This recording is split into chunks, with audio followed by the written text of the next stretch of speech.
¿Sabes lo que se siente cuando una simple frase del vigilante de un edificio te hace entender que toda tu vida ha sido una mentira construida los fines de semana?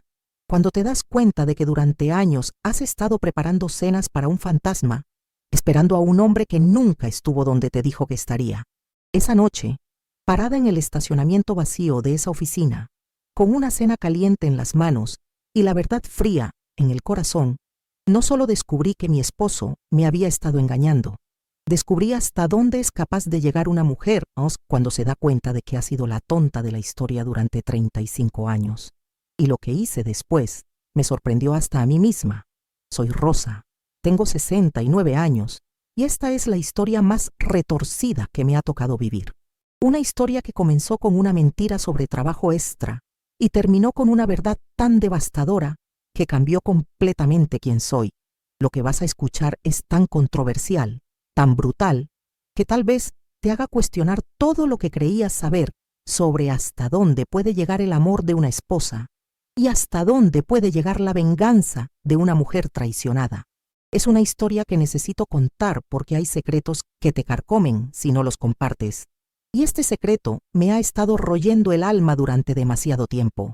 Todo empezó un viernes por la noche cuando Raúl, mi esposo de 35 años, me dio la noticia que ya había escuchado tantas veces antes. «Rosa, mi vida», me dijo mientras se aflojaba la corbata después de llegar del trabajo. «Este fin de semana voy a tener que quedarme trabajando. Es un proyecto muy importante que se nos venció y el lunes tenemos presentación con los clientes». Raúl trabajaba como contador en una empresa mediana del centro de la ciudad. Era un hombre responsable, trabajador, que siempre se había sacrificado por nuestra familia. Los fines de semana de trabajo extra no eran algo nuevo. Llevaba haciéndolo durante los últimos 3 años. ¿Otra vez?, le pregunté, sin ocultar mi decepción. «Raúl, llevamos un mes sin pasar un fin de semana completo juntos». «Lo sé, amor», me dijo, acercándose a darme un beso en la frente. «Pero es temporal. En cuanto terminemos este proyecto grande, todo va a volver a la normalidad. Te lo prometo». Era la misma promesa que me había hecho durante los últimos 3 años. El mismo discurso sobre proyectos importantes, clientes exigentes, trabajo temporal que nunca parecía terminar. «¿Vas a comer bien?», le pregunté como siempre hacía. «Ya sabes que cuando trabajas esos horarios largos solo comes porquerías de las máquinas». «No te preocupes», me dijo. «Voy a pedir algo o compro algo en el camino». Esa conversación la habíamos tenido docenas de veces. Raúl trabajando los fines de semana, yo quedándome sola en casa. Él comiendo mal porque estaba demasiado ocupado para cuidarse. El sábado transcurrió normal. Raúl se levantó temprano, se vistió con ropa casual para ir a la oficina, me dio un beso de despedida y se fue. Me dijo que no sabía a qué hora iba a regresar, que dependía de cuánto avanzaran con el proyecto. Pasé el día sola, como tantos sábados antes. Limpié la casa, vi televisión, hablé por teléfono con mi hermana, preparé comida para la semana. La rutina de siempre de una esposa que espera a que su marido termine de trabajar. Pero ese sábado algo me molestaba más de lo usual. Tal vez era porque llevábamos demasiado tiempo así. Tal vez era porque extrañaba a mi esposo. Tal vez era porque a los 69 años una se da cuenta de que el tiempo se está acabando y no quiere desperdiciarlo. Como a las 7 de la noche, mientras veía las noticias, se me ocurrió una idea. ¿Por qué no le llevaba una cena casera a Raúl? Podía preparar su comida favorita, llevársela caliente a la oficina, pasar un rato con él aunque fuera en su lugar de trabajo. Me emocioné con la idea.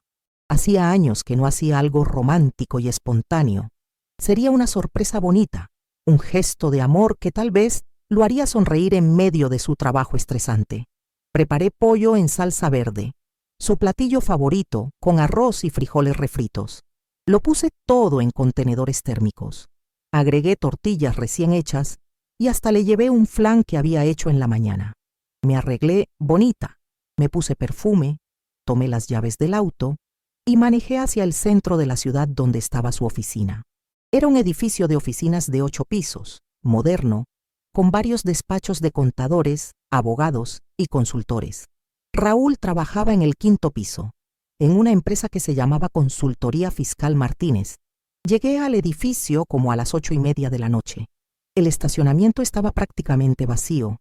Solo había 3 o 4 autos. Me pareció normal. Era sábado por la noche. Era lógico que no hubiera mucha gente trabajando. Cargué las bolsas con la cena y me dirigí hacia la entrada principal. Había un vigilante en la recepción, un señor mayor que estaba leyendo un periódico. «Buenas noches», le dije con una sonrisa. «Vengo a ver a mi esposo. Trabaja en Consultoría Fiscal Martínez, en el 5º piso». El vigilante me miró con cara extrañada. «¿Su esposo, señora?» «Sí», le dije. «Raúl Herrera.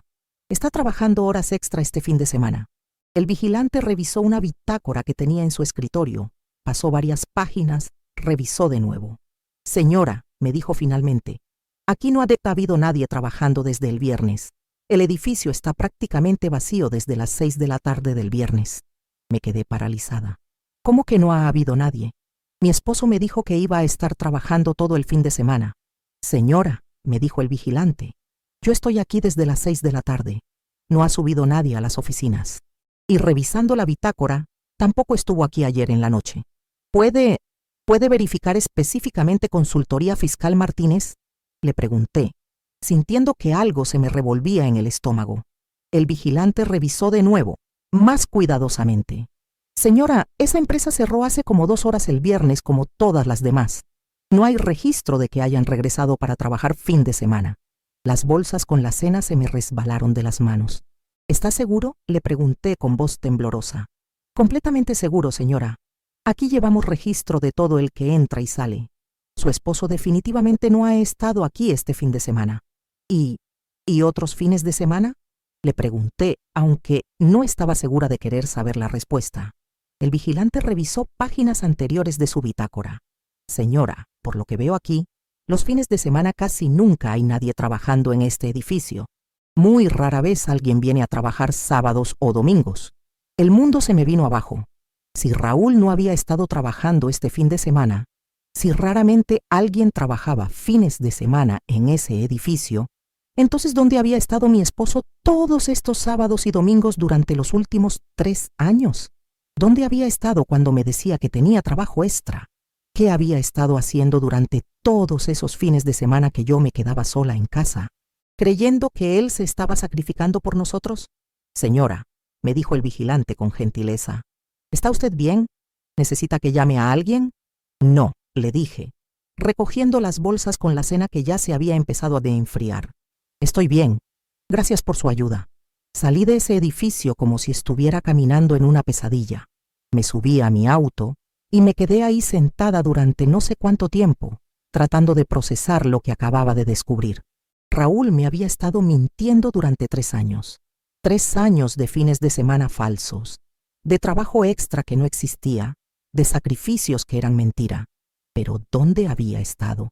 ¿Qué había estado haciendo todos esos fines de semana? Y lo más importante, ¿por qué me había estado mintiendo? Manejé de regreso a casa en piloto automático, con 1000 preguntas bombardeando mi cabeza. Cuando llegué, guardé la cena en el refrigerador. Ya no tenía sentido llevarla a ningún lado. Raúl llegó a casa como a las 11 de la noche. Como siempre llegaba después de sus supuestos días de trabajo extra. Se veía cansado, tenía el pelo un poco despeinado, la camisa arrugada. «Hola, mi amor», me dijo dándome un beso. «Perdón por llegar tan tarde. Fue un día muy pesado». «¿Cómo te fue en la oficina?», le pregunté observando cada detalle de su cara, cada expresión, cada gesto. «Pesado», me dijo suspirando. «Pero avanzamos bastante. Creo que mañana ya podemos terminar la mayor parte del proyecto». Más mentiras. Mentiras fáciles, naturales, perfectas. «¿Comiste algo?», le pregunté. «Compré una torta en la esquina de la oficina», me dijo. «No era gran cosa, pero me quitó el hambre». Otra mentira. Si no había estado en la oficina, no había comprado ninguna torta en la esquina de la oficina. «¿Cómo estuvo tu día?», me preguntó, como si realmente le importara, como si no acabara de llegar de hacer algo que me estaba ocultando. «Tranquilo», le dije. «Estuve en casa todo el día. Te extrañé». «Yo también te extrañé», me dijo abrazándome. «Pero ya mañana terminamos y el próximo fin de semana lo pasamos juntos». Otra promesa falsa, igual que todas las promesas falsas que me había hecho durante 3 años. Esa noche, Mientras Raúl dormía a mi lado como si nada hubiera pasado, yo me quedé despierta planeando cómo iba a descubrir la verdad. Porque una cosa era clara: mi esposo tenía una vida secreta los fines de semana, y yo iba a averiguar exactamente qué era esa vida, sin importar lo que me costara descubrirlo, sin importar lo que fuera a encontrar, y sin importar lo que fuera a hacer con esa información una vez que la tuviera. Porque después de 69 años de ser una esposa confiada y obediente, había llegado el momento de convertirme en detective de mi propia vida. Y si lo que descubría era lo que sospechaba que podía ser, Raúl iba a aprender que no todas las mujeres de 69 años se quedan calladas cuando descubren que han sido engañadas durante años. Había algo en esa cena fría en el refrigerador que me había cambiado para siempre. Algo que me había despertado de un sueño de 35 años y me había convertido en alguien que estaba dispuesta a llegar hasta las últimas consecuencias para conocer la verdad. El domingo por la mañana, Raúl se levantó temprano como siempre hacía en sus supuestos días de trabajo extra. Lo vi vestirse, desayunar rápidamente y prepararse para irse. ¿A qué hora crees que regreses hoy?, le pregunté, fingiendo normalidad, mientras por dentro planeaba cómo seguirlo. Probablemente tarde, me dijo, dándome el beso de despedida de siempre. Queremos terminar todo hoy para que mañana lunes podamos hacer la presentación final. Ten cuidado, le dije, como había hecho cientos de veces antes. Te amo. Yo también te amo, me dijo, y salió de la casa.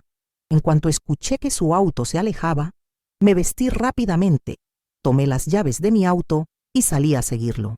Por primera vez en 35 años de matrimonio, iba a espiar a mi propio esposo. Lo alcancé a ver a unas cuadras de distancia. Estaba manejando hacia el centro de la ciudad, como siempre hacía cuando supuestamente iba al trabajo. Por un momento pensé que tal vez sí iba a la oficina, que tal vez había habido un malentendido con el vigilante. Pero entonces, en lugar de seguir hacia el edificio donde trabajaba, Raúl se desvió. Tomó una ruta completamente diferente, hacia una zona de la ciudad donde yo nunca habíamos ido juntos. Lo seguí desde lejos, cuidando que no me viera, sintiendo como si estuviera en una película de espías. Era ridículo y aterrador al mismo tiempo. Raúl manejó durante 20 minutos hasta llegar a una colonia que yo no conocía bien, una colonia de casas bonitas, de clase media alta, con jardines cuidados y autos nuevos en las entradas. Se estacionó frente a una casa de 2 pisos, color beige, con un jardín lleno de flores y una reja blanca. Era una casa hermosa, mucho más elegante que la nuestra. Yo me estacioné una cuadra atrás, donde podía verlo, pero donde él no podía verme a mí. Raúl se bajó de su auto, caminó hacia la puerta principal de esa casa y simplemente entró. No tocó el timbre, no esperó a que le abrieran. Entró como alguien que vive ahí. Me quedé paralizada en mi auto, viendo la casa donde había entrado mi esposo, tratando de entender qué estaba pasando. ¿De quién era esa casa? ¿Por qué Raúl tenía llaves? ¿Por qué entraba como si fuera su hogar? Esperé durante 2 horas, escondida en mi auto, observando esa casa. A las 11 de la mañana, vi salir a Raúl de la casa, pero no estaba solo. Salió con una mujer como de 50 años, elegante, bien vestida, con el pelo perfectamente peinado. Una mujer que se colgó del brazo de mi esposo como lo haría una esposa. Caminaron juntos hacia el auto de Raúl, riéndose, conversando, como una pareja normal un domingo por la mañana. Raúl le abrió la puerta del auto como un caballero. La mujer se subió, él se subió del lado del conductor y se fueron juntos. Los seguí de nuevo, sintiendo como si mi corazón se fuera a salir de mi pecho. Manejaron hasta un centro comercial grande en la zona norte de la ciudad. Se estacionaron, se bajaron tomados de la mano y entraron juntos como cualquier pareja haciendo compras dominicales. Me quedé en el estacionamiento, viendo cómo mi esposo de 35 años caminaba de la mano con otra mujer, comprándole cosas, riéndose con ella, siendo el esposo que yo creía que era solo mío. Después de 2 horas en el centro comercial, regresaron al auto, pero no regresaron solos. Con ellos venían 2 niños, un niño como de 10 años y una niña como de 8, que corrían hacia Raúl gritándole: «¡Papá!».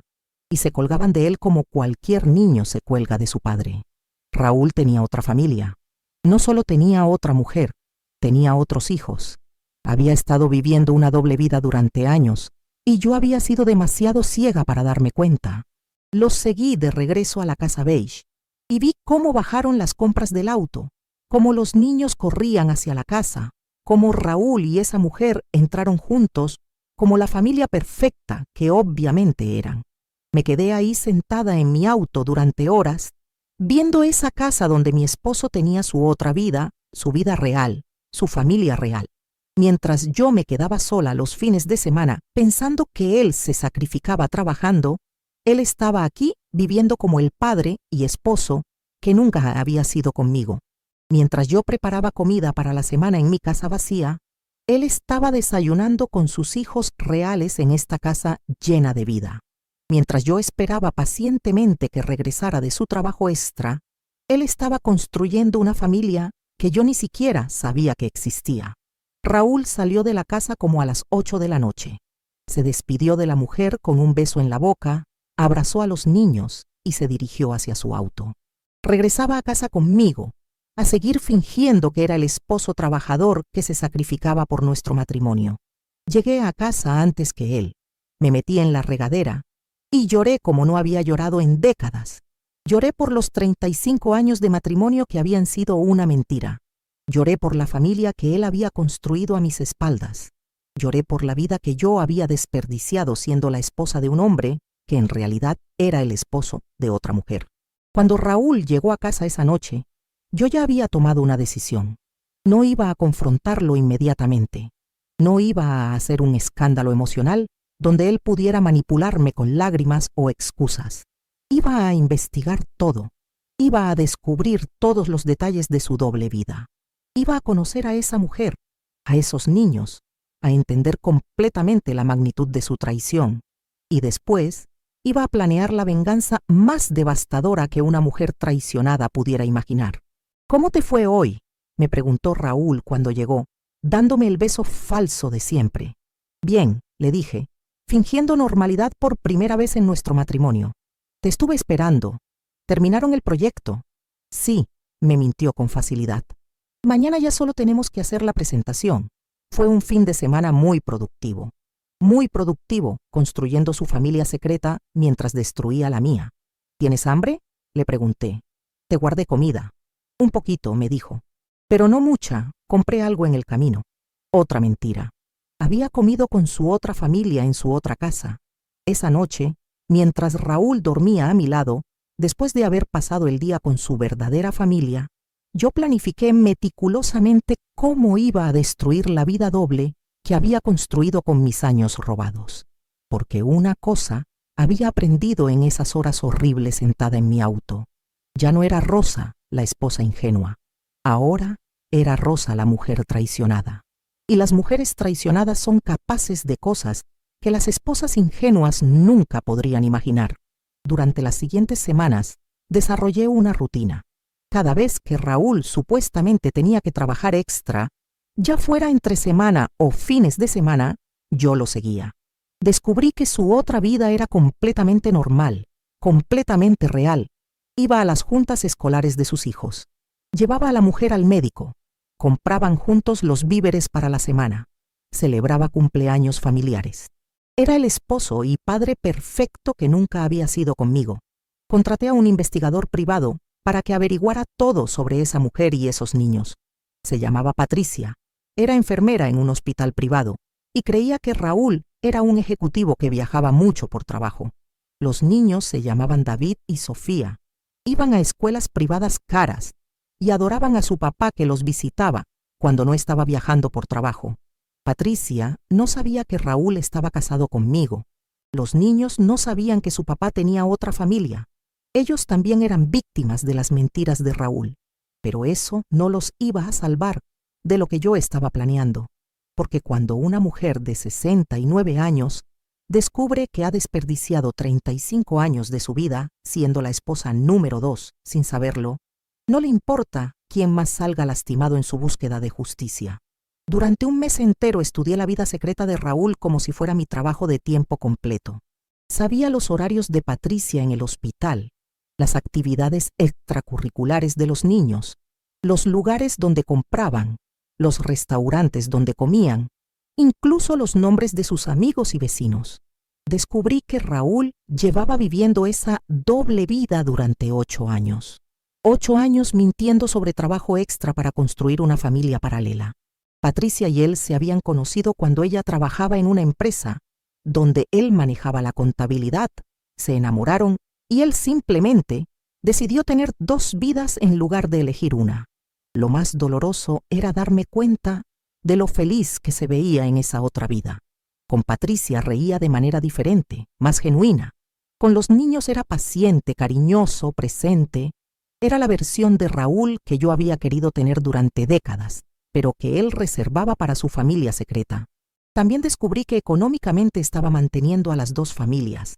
Tenía un trabajo real en una empresa diferente, más grande, que pagaba mucho mejor de lo que yo sabía. Con ese dinero extra mantenía la casa donde vivía Patricia, pagaba las escuelas de los niños y les daba un nivel de vida superior al nuestro. Mientras yo vivía modestamente pensando que éramos una pareja de clase media, él estaba gastando en su otra familia el dinero que debería haber sido nuestro. Pero lo que más me dolía era la facilidad con la que mentía.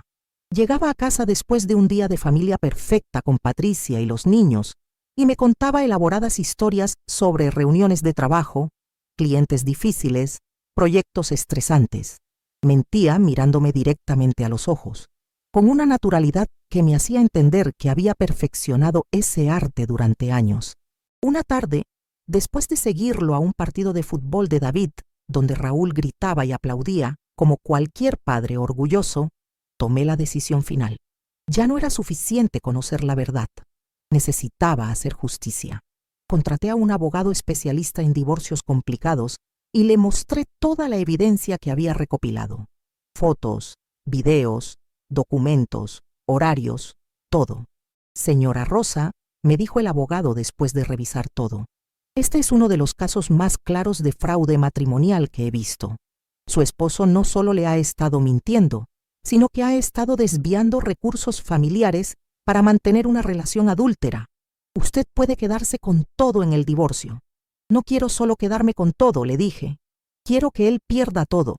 Su trabajo, su familia secreta, su reputación, todo. ¿Qué tiene en mente?, me preguntó el abogado. Una exposición pública que destruya las 2 vidas que ha construido con mentiras, le dije. El abogado me miró preocupado. Señora, entienda que si expone a su esposo públicamente, también va a lastimar a esa otra mujer y a esos niños que son inocentes en todo esto. Lo sé, le dije. Y no me importa, porque había llegado a un punto donde mi dolor se había convertido en algo más frío, más calculado.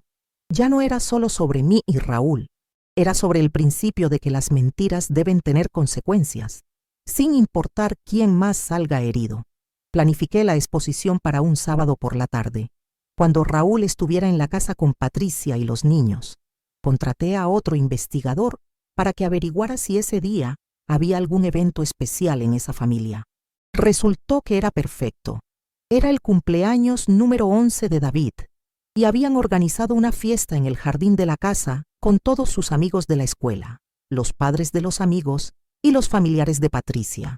Raúl iba a estar ahí como el padre perfecto, celebrando a su hijo, rodeado de toda la comunidad que lo conocía como el esposo trabajador de Patricia. Era el escenario ideal para mi venganza. El día de la fiesta me arreglé cuidadosamente. Me puse mi mejor vestido, me peiné en el salón, me maquillé como si fuera a una ocasión especial, porque lo era. Era el día más importante de los últimos 35 años. Llegué a la casa como a las 3 de la tarde, cuando la fiesta ya estaba en pleno desarrollo. Se escuchaba música, risas de niños, conversaciones animadas de adultos. Por las ventanas se veía gente en el jardín, globos, una mesa con pastel, la escena perfecta de una familia feliz celebrando. Toqué el timbre. Una mujer que no conocía abrió la puerta. ¿Sí? Hola, le dije con mi mejor sonrisa. Vengo a la fiesta de David. Soy Rosa, la abuela. Ay, qué pena, me dijo la mujer. No sabía que David tenía abuela.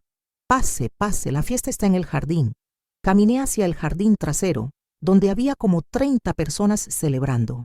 Niños corriendo, padres de familia conversando, abuelos sentados en sillas de jardín, y ahí, en el centro de todo, estaba Raúl cortando el pastel junto con Patricia. Cuando me vio, se quedó paralizado. El cuchillo se le cayó de las manos. Raúl, le dije en voz alta para que todos escucharan, qué sorpresa encontrarte aquí. Toda la fiesta se detuvo. Las conversaciones se cortaron. Los niños dejaron de correr. Los adultos voltearon a ver qué estaba pasando. Rosa, me dijo Raúl, con la cara blanca como papel. ¿Qué? ¿Qué estás haciendo aquí? Vine a conocer a tu otra familia, le dije, sacando de mi bolsa una carpeta con todas las fotos que había tomado durante el mes. Vine a conocer a la esposa y los hijos que has estado manteniendo con nuestro dinero, mientras me decías que trabajabas horas extra. Patricia se acercó confundida. ¿Raúl? ¿Quién es esta señora? Patricia, le dije extendiéndole la mano. Mucho gusto. Soy Rosa, la esposa oficial de Raúl desde hace 35 años. El silencio que siguió fue total. Los niños no entendían lo que estaba pasando, pero sabían que algo terrible ocurría. Los adultos estaban en shock. ¿La esposa oficial? Repitió Patricia mirando a Raúl. Raúl, ¿de qué está hablando esta señora? Patricia, le dije, mostrándole las fotos. Tu esposo Raúl ha estado casado conmigo desde antes de conocerte a ti. Ha estado viviendo una doble vida durante 8 años. Cada vez que te dice que viaja por trabajo, está en casa conmigo. Cada vez que me dice que trabaja horas extra, está aquí contigo. Patricia revisó las fotos con manos temblorosas. Fotos de Raúl conmigo en nuestra casa, documentos de nuestro matrimonio, evidencia de nuestras cuentas bancarias conjuntas. ¿Es cierto esto, Raúl? Le preguntó Patricia con lágrimas empezando a formarse en sus ojos. Raúl no pudo contestar. Se quedó ahí parado, entre sus dos familias completamente expuesto. Es cierto, le dije a Patricia. Y hay más. Raúl ha estado usando dinero de nuestro matrimonio para mantener esta casa, para pagar las escuelas de tus hijos, para darte una vida que no podía costear solo con su salario real. David, el niño del cumpleaños, se acercó a Raúl. Papá, ¿qué está pasando? ¿Por qué esta señora dice que eres su esposo? Raúl se arrodilló junto a David, con lágrimas en los ojos. David, es complicado. No es complicado, le dije al niño, aunque sabía que lo estaba traumatizando. Es simple. Tu papá está casado con 2 mujeres al mismo tiempo y eso está mal. Los invitados de la fiesta empezaron a irse, incómodos de ser testigos de semejante escándalo. Los niños estaban llorando. Patricia estaba gritándole a Raúl. Los adultos murmuraban entre ellos, pero yo no había terminado. Patricia, le dije, mañana lunes voy a presentar demanda de divorcio contra Raúl. También voy a reclamar la mitad de todos sus bienes, incluida esta casa. Te recomiendo que consigas un buen abogado. ¿La mitad de esta casa? Preguntó Patricia horrorizada. Esta casa se compró con dinero del matrimonio de Raúl conmigo, le expliqué. Legalmente es propiedad matrimonial. Tú y tus hijos van a tener que buscar otro lugar donde vivir. Pero nosotros no tenemos culpa de nada, me gritó Patricia. Tienes razón, le dije. No tienen culpa, pero son daño colateral necesario para hacer justicia. Igual que yo fui daño colateral de la doble vida de Raúl durante 8 años. Me fui de esa fiesta dejando atrás una familia destruida, unos niños traumatizados, una mujer humillada y un hombre completamente expuesto. Pero la venganza apenas había comenzado. Ahora, queridos, antes de contarles cómo terminó todo esto, necesito pedirles algo. Si esta historia los está manteniendo al borde de sus asientos, si quieren saber cómo acaba todo, por favor, denle me gusta a este video. Sé que es fácil olvidarse, pero ese me gusta realmente nos ayuda mucho a seguir trayendo estas historias que necesitan ser contadas. Y si no están suscritos, por favor suscríbanse apretando el botón negro que dice suscribirse. Es gratis, y así van a recibir notificaciones cada vez que tengamos una historia nueva. Créanme, tenemos muchas historias como esta que los van a dejar sin palabras. Lo que viene ahora es la parte más intensa de todo, porque lo que hice después de arruinar esa fiesta infantil cambió para siempre mi opinión sobre mí misma, y probablemente va a cambiar su opinión sobre mí también. Después de destruir la fiesta de cumpleaños de David, Regresé a casa y esperé a que llegara Raúl. No llegó esa noche, ni la siguiente. Durante 3 días no supe nada de él, hasta que finalmente apareció en la puerta de nuestra casa, con maletas en las manos y una cara que parecía haber envejecido 10 años. Rosa, me dijo cuando abrí la puerta, tenemos que hablar. Por supuesto que tenemos que hablar, le dije dejándolo entrar. Hay muchas cosas que quiero escuchar. Se sentó en el sofá de nuestra sala, en el mismo lugar donde había estado sentándose durante 35 años después de sus supuestos días de trabajo extra. Rosa, me dijo, sé que lo que hice estuvo mal. Sé que no tengo derecho a pedirte perdón, pero necesito que sepas que nunca quise lastimarte. ¿Nunca quisiste lastimarme?, le pregunté riéndome amargamente. Raúl, me robaste 8 años de mi vida. Me hiciste vivir como viuda de fin de semana, mientras tú construías una familia perfecta con otra mujer.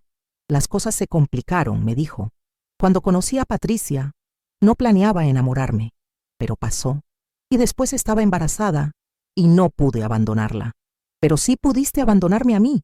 No te abandoné, protestó. Siempre regresé a casa contigo. Regresabas con el cuerpo, le dije. Pero tu corazón, tu mente, tu vida real estaban con ellos. Raúl empezó a llorar. Rosa, perdóname. Sé que lo que hice fue terrible, pero podemos arreglarlo. Puedo terminar con Patricia, puedo dejarlo todo. Podemos empezar de nuevo. Terminar con Patricia, repetí. ¿Dejar a tus hijos? Raúl, esos niños no tienen culpa de tus mentiras. Tú no puedes simplemente desaparecer de sus vidas. Entonces, ¿qué quieres que haga?, me preguntó. Quiero que sufras, le dije con una honestidad que me sorprendió a mí misma. Quiero que pierdas todo como yo perdí todo. Quiero que te quedes sin las 2 familias, como yo me quedé sin la vida que creía que tenía. Rosa, por favor, ¿sabes lo que más me duele?, le dije. No es solo que me hayas engañado, es darme cuenta de que la versión de ti que yo conocía era la falsa, que con Patricia eres el hombre que yo siempre quise que fueras conmigo, pero que nunca fuiste. Eso no es cierto, me dijo. Claro que es cierto. Te vi con tus hijos, Raúl. Te vi ser el padre paciente, cariñoso, presente que nunca quisiste ser conmigo cuando soñábamos con tener familia. Te vi reírte con Patricia de una manera que nunca te reíste conmigo. Te vi vivir la vida que yo quería que viviéramos juntos, pero que vivías con otra mujer. Raúl se quedó callado porque sabía que tenía razón. ¿Qué va a pasar ahora?, me preguntó finalmente. Ahora, le dije, vas a enfrentar las consecuencias de 35 años de mentiras. Los procesos legales tomaron 6 meses. Como había predicho mi abogado, con toda la evidencia de la doble vida y el fraude económico, conseguí quedarme con la mayoría de los bienes.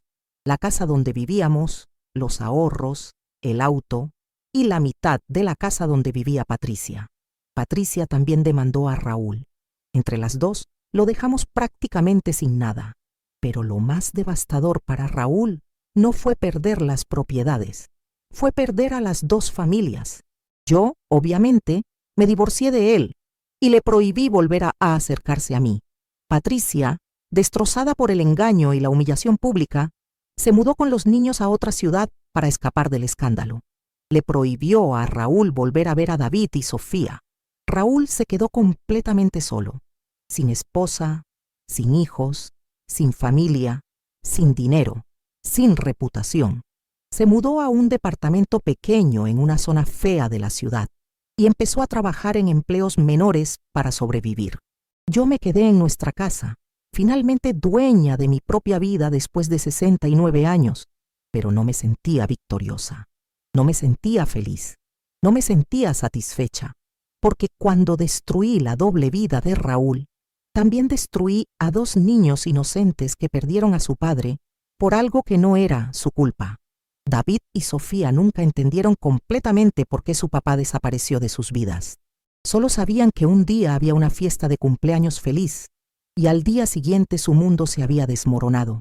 Patricia, que había sido tan víctima como yo, tuvo que empezar de cero en una ciudad nueva, con 2 hijos traumatizados y sin el apoyo económico que había tenido durante 8 años. Tenía derecho a destruir sus vidas para vengarme de Raúl. ¿Era justo traumatizar a esos niños para exponer a su padre? ¿Era correcto humillar públicamente a Patricia para hacer justicia? 6 meses después del divorcio, recibí una carta de David, el niño que había cumplido 11 años el día que destruí su fiesta. Señora Rosa, decía la carta con la letra torpe de un niño. Mi mamá me ayudó a buscar su dirección porque quería escribirle. No entiendo por qué mi papá no puede venir a vernos más. Mi hermana llora todas las noches porque extraña a papá. ¿Usted sabe dónde está? ¿Puede decirle que nosotros lo extrañamos y que queremos que regrese? Esa carta me partió el corazón. Esos niños no entendían que su papá era un mentiroso y un estafador. Para ellos, era simplemente el hombre que los llevaba al parque, que iba a sus eventos escolares, que los abrazaba cuando tenían pesadillas. Y yo había sido la responsable de arrebatárselo. ¿Valía la pena mi venganza si el precio eran las lágrimas de 2 niños inocentes? ¿Valía la pena mi justicia si significaba destruir a una familia que no tenía culpa de las mentiras de Raúl? No lo sé, y nunca lo voy a saber. Lo que sí sé es que no me arrepiento de nada de lo que hice, que si tuviera que hacerlo de nuevo, lo haría exactamente igual, que Raúl merecía perder todo por las mentiras que construyó con mis años robados, que a veces cuando alguien te traiciona tan profundamente, la única manera de recuperar tu dignidad es asegurarte de que esa persona sufra las consecuencias completas de sus actos, sin importar quién más salga lastimado. Porque el mundo tiene que saber que las mentiras tienen precio, que las traiciones no quedan impunes, que no todas las mujeres de 69 años se van a quedar calladas cuando descubren que han desperdiciado 35 años de su vida siendo la esposa número 2. Y si eso me convierte en una mala persona, si eso significa que lastimé a gente inocente para llegar al culpable, que así sea. Prefiero ser una mala persona que sabe la verdad, que una buena persona que vive en una mentira. Prefiero ser la mujer que hizo justicia, aunque esa justicia fuera cruel. Prefiero ser Rosa la vengativa que Rosa la engañada. Porque al final del día, cuando estoy sola en mi casa, que ahora es completamente mía, cuando veo esa cena fría que preparé para un fantasma, cuando recuerdo la cara de Raúl cuando lo expuse frente a su otra familia, siento algo que no había sentido en 35 años. Siento que finalmente tengo control sobre mi propia vida. Y eso vale más que cualquier cosa que haya perdido en el proceso. Bueno, mi vida, esta ha sido mi historia. Sé que es muy dura, muy larga, pero necesitaba contarla completa porque estas cosas hay que sacarlas o te carcomen por dentro. Perdóname si te mantuve mucho tiempo escuchando, pero era una historia que necesitaba ser contada al detalle. Si esta historia te impactó, si te hizo pensar, si te removió algo por dentro, por favor dale me gusta a este video. Es muy fácil olvidarse, pero ese botón de me gusta nos ayuda muchísimo a seguir compartiendo estas historias reales que necesitan ser escuchadas. Y si no estás suscrito, por favor suscríbete apretando el botón negro que dice suscribirse. Es completamente gratis y así recibes notificaciones cada vez que subimos una historia nueva. Cuéntame en los comentarios qué opinas de lo que hice. ¿Crees que tuve razón en vengarme así? ¿Crees que fui demasiado lejos con los niños?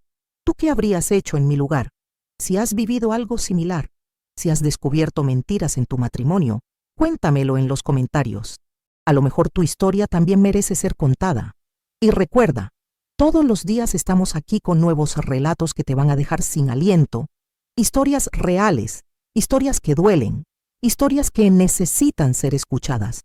Gracias por acompañarme hasta el final, por escuchar a esta vieja que tenía mucho que desahogarse. Hasta la próxima historia.